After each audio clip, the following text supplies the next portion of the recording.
말씀의 제목은 마음을 완악하게 하지 말라라는 말씀으로 우리가 하나님 말씀 앞으로 더 가까이 나아가겠습니다. 여러분 구역 교재를 가지고 계시면 좋겠습니다.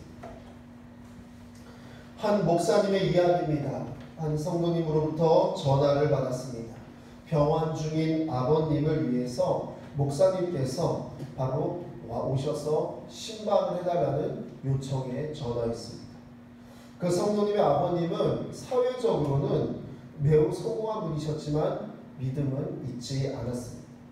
다행히도 그분의 자녀들은 모두 신실한 이 크리스천으로 신앙생활을 하고 있었습니다. 아버지의 구원을 위해서 간절하게 기도했던 자녀들, 그 중에 큰 아들이 바로 목사님에게 저희 아버님에게 복음을 좀 전해 주시겠습니까? 라고 간청한 것입니다. 그래서 목사님은 굉장히 기쁜 마음으로, 그리고 그 아드님의 그 마음이 이 자신도 느껴졌기 때문에 그 가정에 방문해서 아버님의 몸의 회복을 위해서 먼저 간절하게 기도한 후에 아버님께 예수님의 이야기를 하기 시작했습니다. 그러자 점잖으시던 아버님의 태도가 돌변하는 것입니다. 아버님 완전히 돌아 누우신 채, 여러분 아무리 그래도요 손님인데요. 손님이 오셨고 또 목사님이 오셔서 아버님을 위해서 간절하게 기도해 주셨는데 완전히 돌아 누워서 이렇게 목사님에게 말하는 겁니다. 나에게 예수 믿으라 하지 말라. 이렇게 단호하게 거부하셨습니다. 목사님은 여러 차례 침착하게 복음을 전하려고 했지만 아버님의 완강한 거부로 목사님이 그 집을 나오시게 되었습니다. 그 자녀들도 너무 안타까워하고 목사님께 너무 죄송해요.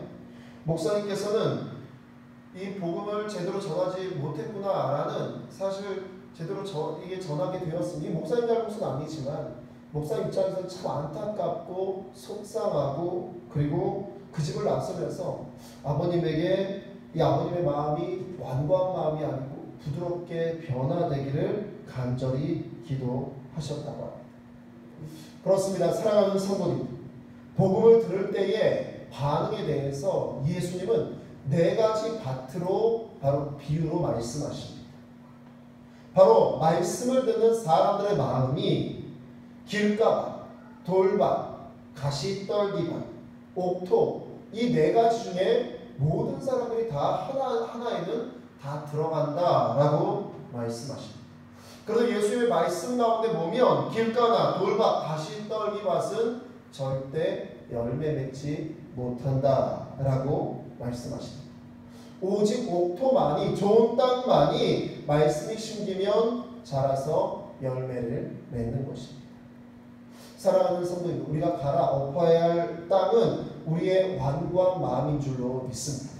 또한 우리가 기경해야 될 땅은 바로 옥토와 같이 완고한 마음을 옥토와 같이 부드럽게 여러분들 기경하여서 그 마음밭에 하나님의 말씀이 심겨질 때 바로 그 말씀의 능력과 열매가 맺히는 줄로 믿습니다. 우리 함께 구역규제의 배경 이야기를 함께 읽겠습니다. 하나님은 가나안 입성을 앞둔 출애굽 2세대와 다시 언약을 맺으십니다. 언약 갱신을 위해 모압 평지에 선 백성은 출애굽 당시 20세 미만이었거나 아예 광야에서 태어났기에 모세는 출애굽 사건과 40년 광야 생활에 대해 먼저 언급합니다. 하나님은 친히 그들의 하나님이 되시고 그들의 보호자와 통치자가 되어 주시기 위해 언약을 맺으십니다. 이에 이스라엘은 순종을 다짐합니다. 주의할 것은 언약과 순종의 순서입니다. 순종했기 때문에 하나님 백성 되는 언약이 주어진 것이 아니라 언약이 먼저 주어졌기 때문에 그에 대한 감사로 순종하는 것입니다. 아멘. 그렇습니다. 40년 전에 모세와 이스라엘 백성들은 시내산 호렙산에서 하나님의 율법을 받았습니다. 그리고 하나님과의 언약, 바로 말씀의 약속에 대해서 순종할 것을 이스라엘 백성 전체가 다짐합니다. 하지만 그렇게 하고서 얼마 되지 않아서 바로 하나님께서 인도하시는 가나안 땅에 이르게 되었는데 보내었던 12명의 정탐꾼 중에 10명의 정탐꾼과 이스라엘 백성들 대다수가 가나안 땅, 바로 하나님께서 약속하신 땅에 들어가려 하지 않고 바로 가나안 땅을 지척에 두고 가데스 바네아에서 하나님 말씀에 불순종합니다. 얼마 전, 아니 몇 달 전만 해도 여러분 하나님 말씀에 순종하겠다고 하나님께서 인도하신 곳으로 가겠다고 다짐했던 이스라엘 백성들 얼마나 지났다, 하나님의 율법을 받은 지 얼마나 지났다고 불순종함으로 그 결과 그 당시에 20세 이상, 그러니까 성인이라고 말하는 어른인 그 이스라엘 백성들은 모두 다 광야에서 죽을 때까지 시내반도 광야를 40년 동안 방황합니다. 여러 차례 말씀드렸지만 그 땅은요 사실 그렇게 큰 땅이 아닙니다. 근데 똑같은 광야를 계속 도는 겁니다. 여러분 똑같은 것도요 아무리 길을 몰라도요 2번, 3번쯤 가면 아무리 방향 감각이 없어도 여기 와본 것 같은데 이 마음이 듭니다. 그렇죠? 근데 40년 동안 돌면서 계속 새롭습니다. 그 40년 동안 계속 보는 겁니다. 40년 동안 불순종에 여러분 이 뿌리를 걷어낼 때까지 그 시간이 걸렸다라는 것이죠. 그리고 나서 모세는요 이스라엘 백성들과 함께 여러분 가나안 땅에 입성하기 여러분 또 앞을 두고 있습니다. 40년의 시간이 지났습니다. 바로 이때 신명기 설교를 하는데요. 이때 신명기 설교를 들을 때 이스라엘 백성들은 광야에서 가데스 바네아에서 여러분 바로 들어가지 않겠다고 불순종했던 그 어른 세대가 아닌 그 다음 세대, 새로운 세대가 가나안 땅 약속의 땅 앞에 서 있는 것입니다. 그들 중에 다수는요, 아니 여러분 대부분은 출애굽과 홍해 기적을 직접 경험하지 못했습니다. 여러분 출애굽과 홍해 기적을 여러분 어린 시절에 경험한 사람도 있었겠지만 20세 이하니까요. 여러분들 20세 이하의 청소년, 청년 뭐 이렇게 해서 경험을 하면은 경험이 됐겠죠. 지금 뭐 저희 아이들 정도, 큰 아이들 정도 나이면 지금 충분히 경험한 건 나중에도 다 기억을 합니다. 제가 6학년 때 우리 초대교회가 처음으로 교회를 지었는데 그때 기억이 다 납니다. 그때 기억이 다 나요. 그런데 여러분 사실 에세리 정도 되는 여러분 어린 아이는요 사실 지금의 기억이 나중에 난다라는 것은요 굉장히 여러분들 이 굉장히 임팩트 있는 굉장히 중요한 기억 몇 가지만 나지요 사실 기억이 나지 않습니다.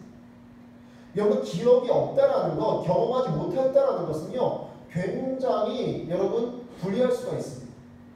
자, 우리 성도님들에게 이렇게 말씀드릴 때가 있습니다. 분명히 저분이 기도 제목이 있어서 기도 제목을 저에게 주십시오. 아니면 기도 제목 저에게 먼저 주시고, 아니면 기도하시는데 여러 번 기도에서 여러분 응답의 경험이 있으신 분들, 은혜의 경험이 있으신 분들은요 본인이 알아서 기도를 하십니다.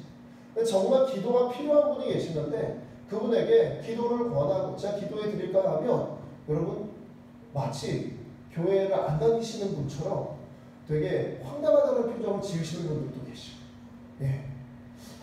가끔 저분이 정말 믿음이 있으신 건지 아니면 저분이 교회를 나오신 거 오래 나오신 것 같은데 왜 저렇게 반응할까 이런 생각이 들 때도 있습니다. 경험해보지 못했다라는 것은요 여러분 믿음에도 사실 굉장히 불리할 수가 있습니다. 사실 이스라엘 2세대 이런 새로운 세대가요 여러분 이 홍해가 갈라지고 출애굽하고 하나님의 기적을 봤던 세대는요 어떻든 간에 눈으로 봤으니까 자기들이 체험을 했으니까요 그것에 대한 여러분 확신이 있습니다. 근데 체험이 없고 경험이 없다라는 것은요 여러분들 그것을 믿기 위해서는 굉장히 사실 부당한 노력도 또 하나님의 은혜가 여러분들 필요하다라는 것입니다. 이때 모세 나이 120세입니다. 모세는 다 했지요. 다 경험하고 다 했습니다. 그러니까요 여러분 그러니까 본인이 경험하고 하나님의 말씀 경험만으로 이야기하지 않습니다. 하나님의 말씀을 가지고 자신의 경험과 믿음의 경험, 살아온 경험과 하나님 아버지를 따라온 모든 것을 함께 풀어내는 것입니다. 사랑하는 성도님들, 저도요 저희 자녀들에게 같이 식사하고 이렇게 있으면서 우리 교회에 옛날 이야기를 해줄 때가 있습니다. 할아버지 이야기를 해줄 때가 있고 옛날 이야기를 할 때가 있습니다. 왜냐하면 이 아이들이 그 이야기를 듣고서 이러한 일들이 있어. 또 하나님께서 이렇게 도와주셔. 그래서 이렇게 오게 되었고. 그 이야기를 듣는 것만으로도 이 아이들에게 큰 도움이 되고 믿음의 진전이 있다라고 판단되기 때문에 이 아이들에게 들려줍니다. 모세도 아마 그 이와 같은 마음이었을 것입니다. 여러분들도 아마 같은 마음이실 것입니다. 자녀들에게 또한 여러분들의 이 후손들에게 하나님의 말씀을 전해주시고 본인의 은혜 받은 경험들이나 또 하나님께서 인도해 주셨던 그 경험들을 말씀하시는 것, 이것은요 정말 우리의 자녀들 다음 세대에게 너무나 소중한 자산이고요 하나님의 이것 또한 축복인 줄로 믿습니다. 그렇습니다. 모세는요 신명기 설교를 하면서 출애굽 2세대가 하나님의 말씀에 순종하여서 복을 누리도록, 그리고 그의 전 세대가 하나님 말씀에 불순종하여서 광야 40년을 돌았던 그 일을 바로 다음 세대는 안 했으면 하는 마음으로 여러분 그 언약의 말씀을 갱신하며 설교하는 것입니다. 우리 10절에서 15절까지 조금 길지만 10절에서 15절까지 함께 읽겠습니다. 오늘 너희 곧 너희의 수령과 너희의 지파와 너희의 장로들과 너희의 지도자와 이스라엘 모든 남자와 너희의 유아들과 너희의 아내와 및 내 진중에 있는 객과 너를 위하여 나무를 패는 자로부터 물 깃는 자까지 너희의 하나님 여호와 앞에 서 있는 것을 내 하나님 여호와의 언약에 참여하며 또 내 하나님 여호와께서 오늘 내게 하시는 맹세에 참여하여 여호와께서 내게 말씀하신 대로 또 내 조상 아브라함과 이삭과 야곱에게 맹세하신 대로 오늘 너를 세워 자기 백성을 삼으시고 그는 친히 내 하나님이 되시려 함이니라. 내가 이 언약과 맹세를 너에게만 세우는 것이 아니라 오늘 우리 하나님 여호와 앞에서 우리와 함께 여기 서 있는 자와 오늘 우리와 함께 여기 있지 아니한 자에게까지이니. 아멘. 그렇습니다. 모압 평지에 선 언약의 대상은요 바로 이스라엘의 지도자 그뿐만 아니라 남자, 유아, 여자, 객과 종 이르기까지 모든 사람이 포함되었다라는 것입니다.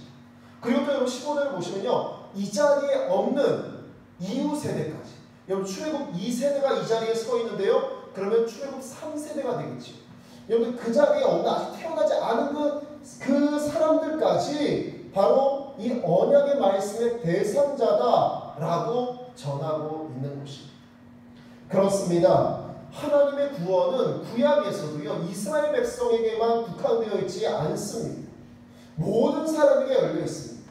이스라엘 백성들이 애굽에서 탈출하여서 모두 다 여러분 탈출하여 나올 때에 이스라엘 백성들에게 역사하시는 하나님의 기적을 보고서 이방인들 가운데 그 애굽에서 있었던 사람들 중에 같이 따라 나온 사람들이 있습니다. 이들 모두 다 이스라엘 백성들로 다 편입이 됩니다. 이들 모두 다 하나님의 구원의 계획에 동참하게 된다라는 것입니다. 그렇습니다. 하나님의 구원 계획에는요 혈통이나 신분이나 성별이나 계급 이런 차별이 없는 줄로 믿습니다. 골로새서 3장 11절에도 이렇게 말씀합니다. 거기에는 헬라인이나 유대인이나 할레파나 무할레파나 야만인이나 수구디아인이나 종이나 자유인이 차별이 있을 수 없나니. 그렇습니다. 하나님의 구원하심에는 어떤 차별도 어떤 특혜도 존재하지 않습니다. 또 이 언약에는 한 세대 혹은 한 민족에게만 국한되어 있는 것이 아니라 아까도 말씀드렸지만 아직 태어나지 않은, 아직 존재하지 않은 그 다음 세대 이후의 자손에게까지도 동일하게 하나님의 은혜와 하나님의 축복이 적용된다라고 말씀하십니다. 그러므로 하나님의 구원의 계획을 전하는 것, 이것은요 모세가 사명을 가지고 120세의 죽음을 앞두고서 마지막 설교를 하듯이 저와 여러분에게 너무나 소중한 사명이라는 사실을 잊지 마시기 바랍니다. 그렇습니다. 우리의 입술로부터 전해지는 하나님의 구원의 역사가 우리가 경험하였고 우리가 체험하였고 우리가 은혜 받은 하나님의 말씀의 그 경험들이 우리의 자녀들, 우리의 후손들에게 온전히 전해질 때 우리의 믿음 또한 전해지고 우리의 자녀들도 우리의 후손들도 그 믿음으로 말미암아서 새롭게 변화되며 구원을 얻을 수 있다는 사실을 저와 여러분이 잊어서는 안 될 줄로 믿습니다. 그렇습니다. 구원은 개인적이지만 언약은 공동체적 성격을 가지고 있습니다. 하나님의 약속에는 공동체적 성격을 갖습니다. 하나님께서 우리 교회에 약속하신 것은요, 목사인 저에게만 약속하신 것이 아니라 모든 성도님, 어린아이에서 정말 연세가 많으신 어르신까지 모든 사람에 동일하게 적용되는 줄로 믿습니다. 그러므로 이 약속을 따라가는 것, 이것이 믿음 있는 하나님의 자녀들의 모습입니다. 그렇습니다. 모압 평지에서 모든 사람들 하나님 앞에 서서 언약에 참여하고 하나님의 백성이 되었습니다. 하나님의 백성이 된 것은 은혜입니다. 하지만 그 언약에는 순종해야 하는 의무가 있습니다. 우리 요즘 우리가 계속 새벽기도나 우리가 이 수요일날 우리가 신명기의 말씀을 계속 살펴보고 있는데, 신명기의 말씀을 보시면 신명기, 하나님의 말씀이 바로 이 제목이지. 하나님의 말씀, 신명기, 하나님의 명령의 말씀. 그렇습니다. 하나님의 명령의 말씀을 순종하고 지키라 라는 것이 신명기의 대주제입니다. 하나님이 이스라엘 백성들에게 이렇게 하나님의 명령, 하나님의 말씀을 듣고 지키라 라고 하시는 것은요, 하나님이 직접 이스라엘의 하나님이 되시기 위해서, 이스라엘의 보호자와 통치자가 되시기 위해서 그들을 불러내시고 그들에게 언약을 맺으십니다. 그리고 이 언약은 궁극적으로 바로 예수 그리스도에 의해서 완성이 됩니다. 예수님이 이렇게 말씀하시죠. 나는 율법의 완성이다 라고 말합니다. 우리 18절에서 21절의 말씀을 함께 읽겠습니다.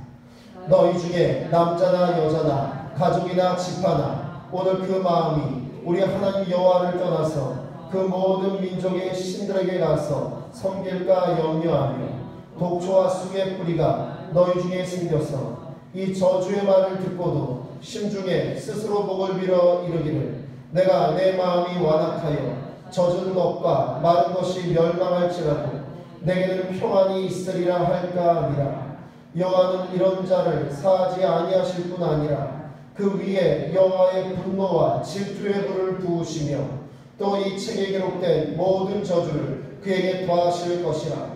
여호와께서 그의 이름을 천하에서 지워버리시되 여호와께서 곧 이스라엘 모든 지파 중에서 그를 구별하시고 이 율법책에 기록된 모든 언약의 저주대로 그에게 화를 더하시리라. 아멘. 그렇습니다. 여러분 18절에 21절의 말씀 보시면요, 우리가 지난주에도 말씀하였지만요, 말씀을 들었지만 여러분 하나님의 말씀 가운데요, 신명기에서는 축복의 말씀보다 저주의 말씀을 더 많이 언급하십니다. 축복의 말씀보다 저주의 말씀을 더 많이 언급하는 것은 이스라엘 백성들이 잘못된 길로 나아가는 것을 다시 한번 깨닫고 경고하게 하시기 위해서 이스라엘 백성들에게 저주의 말씀을 하시는 것입니다. 하나님이 경고를 주신 저주의 말씀을 듣는데 이스라엘 백성들 가운데 마음이 완악하였어요. 아까 여러분 마음 같은 데서 말씀드렸죠. 아무리 여러분들 말해도요, 여러분들 마음이 완악하여서 단단하여서 우상을 따르거나 범죄하는 가운데 있는 그러한 사람들의 마음, 이 마음에 대해서 18절에 뭐라고 말씀하고 있냐면요, 독초와 쑥의 뿌리, 이렇게 말씀합니다. 독초와 쑥의 뿌리. 여러분 우상은요, 원래 감각도 없고요, 생명도 없습니다. 나무와 돌덩어리일 뿐입니다. 하지만요, 이것의 마음을 허용하기 시작하면요, 우리의 마음에 여러분들 이 독초와 쑥의 뿌리 같은 온갖 나쁜 열매가 맺히기 시작합니다. 여러분 술은요, 사실 술 자체가 여러분 악한 일을 벌이거나 술은 그냥 여러분 알코올 아닙니다. 알코올입니다. 단지. 근데 여러분 술의 마음을 빼앗기고 술에 여러분 유혹에 넘어가 버리면요, 여러분 술의 문제가 아니라 술을 먹은 사람에게 문제가 생긴다는 것입니다. 여러분들 범죄에 연루되기도 하고요, 여러분들 범죄의 피해자가 되기도 하고요, 여러분들 술을 먹고 음주운전하다가 정말 자기 인생뿐만 아니라 다른 사람의 인생에까지도 절대 돌이킬 수 없는 이 심한 일들을 벌이게 될 수 있다는 것입니다. 여러분 화투장이 나쁜 겁니까? 그냥 여러분 이런 플라스틱 같은 데다 그림 그려놓은 거 아닙니까? 그 자체는요, 생명력도 없고 아무것도 아닙니다. 근데 그것을 여러분 치면서요, 그냥 놀이 삼아서 가족끼리 조금 이렇게 하는 게 아니라 여러분 거기다가 돈을 걸기 시작하고 그것이 도박이 되어져 버리면, 거기에 마음이 빼앗겨져 버리면 여러분들 돌이키기 참 힘겨운 삶이 된다는 것이 그렇습니다. 여러분 아이들이 잘하는 게임, 여러분들 게임 할 수 있지요. 저 또한 게임을 좋아합니다. 하지만 여러분 여기에 여러분 마음을 빼앗겨가지고 여러분들 막 게임을 막 하루에 막 10시간, 15시간 막 이렇게 하기 시작하면요. 그 인생은요 정말 돌이키기 어려운 인생이 될 수 있다는 것입니다. 그렇습니다. 우상이라는 것이 그렇습니다. 우상은요 생명력도 없고 아무것도 아닌 듯한데 이것에 마음을 빼앗기 시작하면 그 마음 빼앗긴 것 바로 하나님께 마음을 둬야 될 마음이 우상에 가면 그것을 마귀는 이용하기 시작한다는 것입니다. 마귀는 것을 이용해서 그 사람 마음에 독초와 쑥의 뿌리 여러분들 독초와 쑥의 뿌리는요 여러분들 굉장히 자생력이 강한 야생 식물이지. 그래서 여러분 여러분 가라지 같은 것은요 사실 뽑아주지 않으면 이 온전한 곡식이 자라지 못합니다. 그런 것입니다. 여러분 우리의 온전한 삶의 자리 가운데 독초와 쑥의 뿌리 같은 여러분 그런 유혹과 우상이 여러분들 우리의 삶 가운데 심겨지기 시작하면 나도 모르는 사이에 거기에 전염되고 여러분 하나님 아버지를 향했던 우리의 마음은 온데간데 없어진다라는 것입니다. 우리는 이번 코로나19 시대에 참 많은 것을 깨닫게 됩니다. 우리의 믿음이 이렇게 연약한 것입니다. 이런 것도 깨닫게 됩니다. 여러분 하나님 아버지 앞에 예배하지 않는 것이 얼마나 우리가 믿음을 지키는데 얼마나 불리한가 또한 이번에 아주 여실하게 깨닫게 됩니다. 한 통계조사가 나왔는데 어린아이들 그리고 이제 흔히 얘기하는 다음 세대들 그리고 또 부모들 그리고 또 교양 교사들 이렇게 이 부류를 나누어서 어떠한 것이 아이들에게 신앙생활에 정말 도움이 되는가 했더니요. 그 부류 그러니까 아이들, 자녀들 그리고 부모들 그리고 교양 교사들 신앙생활에 가장 긍정적인 영향을 주는 것이 모든 세대에서 1순위로 주일 예배다. 이렇게 통계가 나옵니다.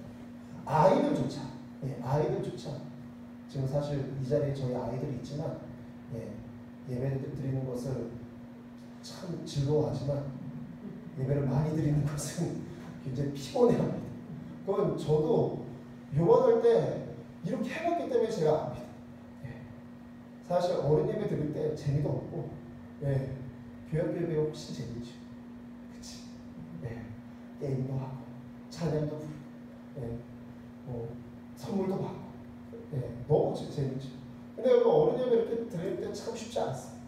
근데 여러분 우리에게 주어진 단 한 번의 예배 여러분 이 예배들이요 우리에게 참 중요한 역할을 한다는 것이죠. 여러분들은 그것을 아시기에 이 수요일절에 이 자리에 나오신 줄로 믿습니다. 코로나 때문에 예배에 나오십시오라고 말하기가 참 그렇습니다. 괜히 제가 예배에 나오라고 하면 몰상식한 목사처럼 보일까봐 그렇게 말하기도 참. 하지만 개인적으로 제가 공개적으로는 안 하지만 개인적으로는 이렇게 말씀드릴 때가 있습니다. 왜냐하면 그건 꼭 예배가 필요할 것 같아요. 나오셔도 되는데 나와도 되지 않습니까? 근데 굳이 안 나옵니다. 왜 안 나올까요? 거리가 너무 멋져서 그럴 수도 있겠지만 안 나오는 거예요. 여러분 그만큼 여러분 세상 것에는요 마음을 빼앗기기 쉽다라는 것입니다. 우상은요 생명력도 없고 아무것도 없는 것 같지만 우리의 마음을 한번 빼앗기기 시작하면 하나님은 온데간데 없어지고 거기에 여러분 우리의 마음을 다 빼앗겨버리고 우리의 중심이 어디로 갔는지 알 수 없게 되는 안타까운 결과를 맞이하게 된다는 것입니다. 그렇습니다. 그런데 여러분 오늘 말씀 보시면 참 안타까워서 참 그렇습니다. 19절을 보십시오. 이 저주의 말을 듣고도 신중히 스스로 복을 빈다. 여러분 저주의 말 그러니까 이런 거죠. 여러분 쉽게 말씀드려서 부모님이 너 좀 공부를 해야 되지 않겠니? 공부해야지. 너 숙제해야지. 그래야 네가 할 걸 이렇게 해야 되지 않겠니? 그런데 스스로 그렇게 말합니다. 너 이렇게 공부 안 하면 너 진짜 네가 원하는 걸 할 수 없게 될 수 있어 라고 말하는데 아이가 이렇게 말합니다. 나는 그래도 유명한 사람이 될 거예요. 나는 그래도 천재 박사가 될 거예요. 이렇게 말하는 거 어떻습니까? 과연 그게 가능하겠습니까? 하나님의 언약을 깨뜨리고 저주를 받는다라는 말씀을 받으면서도 속으로 스스로 복을 비는 것. 이거 참으로 완악한 마음이기 때문에 그들은 더 나아가서요. 자고한 마음으로 여러분 자만하고 교만한 마음으로 젖은 것과 마른 것이 멸망할지라도 내게는 평안이 있으리다 라고 말합니다. 여러분 요즘에 코로나가 막 퍼져 나갔는데 여러분 젊은 친구들이요. 여러분 나이트 저 처음 들었습니다. 감성 주점에 감성이 있나 봅니다. 예, 헌팅 꽃차 처음 들었습니다. 그러니까 저도 이제 완전 기성세대가 다 되었나. 그런 거 처음 듣는데 그런데 다니면서 마스크도 쓰지 않고 걸려봐야 젊은 사람 괜찮다는데 여러분 이건요 여러분 정말 많은 사람들을 아프게 하는 정말 나쁜 생각이죠. 여러분 젖은 것과 마른 것이 멸망한다 다 망한다라고 말하는데 그러면 여러분 이런 소리를 들으면 내가 좀 깨달아야지. 내가 이렇게 하면 안 되겠지. 내가 막 놀고 싶지만 내가 우리 부모님을 위해서 여러분 그런 자녀들 그런 청년들 부모님은요 50대 60대입니다 여러분. 부모님 다 50대 60대예요. 그러면요 자기가 나가서 막 신나게 놀다가 코로나 걸려오면 부모님에게 전파되면 본인은 괜찮을지 모르겠지만 부모님은 어떻게 하라고. 여러분 그런데 이런 거죠. 젖은 것과 마른 것이 멸망할지라도 내게는 평안이 있다라고 말하는 그 모습입니다. 그 모습입니다. 유혹에 여러분 자기 욕구에만 끌려서 도무지 무엇이 옳은지 무엇이 그른지 모르고 마구 살아가게 된다는 것입니다. 과신하면 착각합니다. 그 결과는요 하나님의 저주와 재앙이다 라고 오늘 말씀에서 분명하게 말씀합니다. 마음이 완악한 사람들의 네 가지 특징이 있다고 합니다. 한번 들어보십시오. 첫째, 그들은 하나님의 말씀을 듣지 않습니다. 그렇습니다. 마음이 완악한 사람은요 하나님의 말씀 절대 안 듣습니다. 둘째, 그들은 근거 없는 낙관론에 빠집니다. 여러분 근거 없는 낙관론만큼 참 무서운 게 없습니다. 여러분들 지금 상황이 어떤지 정확하게 보지 못하면 무조건 잘 될 거라고 말하는 건 이건 정말 미련한 겁니다. 셋째, 그들은 죄에 무감각해져서 죄를 쉽게 짓습니다. 아까 말씀드렸죠 여러분. 분명히 자신이 코로나에 걸리면 부모님이 충분히 걸릴 수 있는데요. 여러분 그럼에도 불구하고 누군가에 가 있는 건요. 여러분 그 욕구 때문에 그 탐욕 때문에 유혹 때문에 죄를 쉽게 지으면서 죄인지 깨닫지 못한다라는 겁니다. 넷째, 그들은 하나님의 심판을 믿지 않고 도리어 하나님을 대적합니다. 하나님의 심판을 믿지 않을 뿐만더러 하나님과 대적의 자리에 서게 된다라는 것입니다. 이들의 마지막을 잠언 29장 1절은 분명하게 말씀합니다. 자주 책망을 받으면서도 목이 곧은 사람은 갑자기 패망을 당하고 피하지 못하리라. 그렇습니다. 참 무서운 말씀입니다. 모세는 가나안 입성을 앞둔 출애굽 2세대에게 우상 숭배로 인한 이스라엘 공동체의 붕괴를 경고하고 있습니다. 너희들 우상 숭배하면 너희들이 죄악에 빠지다면 우리 공동체는 다 무너진다. 결국 이스라엘이 어떻게 되었습니까? 결국에는 이스라엘이 우상에 빠지고 죄악 가운데 있다가 결국 패망하고 맙니다. 깨닫지 못하여서 패망하고 맙니다. 그걸 모세가 이미 신명기 때 예언하고 가르치고 너 이러면 이렇게 되니까 제발 그러지 하나님의 말씀이야 라고 전하고 있는 것입니다. 그들 가운데 독초와 수레뿌리가 생기지 않도록 언약을 지키라고 당부에 당부를 전하고 있는 것입니다. 우리 함께 구역구제의 말씀을 내 것으로 함께 읽겠습니다. 하나님이 모압 평지에서 이스라엘과 맺으신 언약은 한 세대 혹은 한 민족에게 국한되는 것이 아닙니다. 시대와 민족을 초월해 부르심을 받은 모든 성도에게 적용되는 언약입니다. 언약을 주신 이유는 하나님을 예배하고 그분 백성다운 삶을 살며 그분이 주시는 모든 복을 누리도록 하기 위함입니다. 헛된 우상을 하나님 자리에 두며 마음에 완악하고 나쁜 열매가 맺힙니다. 완악한 마음은 말씀을 거부하기에 위로부터 오는 모든 좋은 복을 가로막습니다. 완악함을 버리고 생명의 말씀이 심기는 옥토 같은 마음이 되는 비결은 구원의 은혜를 기억하고 날마다 자기를 부인하는 것입니다. 아멘. 그렇습니다. 사랑하는 성도님들, 여러분들 여러분의 마음 같은 옥토와 같은 부드럽고 좋은 밭이 되셔야 될 줄로 믿습니다. 또한 여러분들 이미 그러한 밭을 가지고 계신 줄로 믿습니다.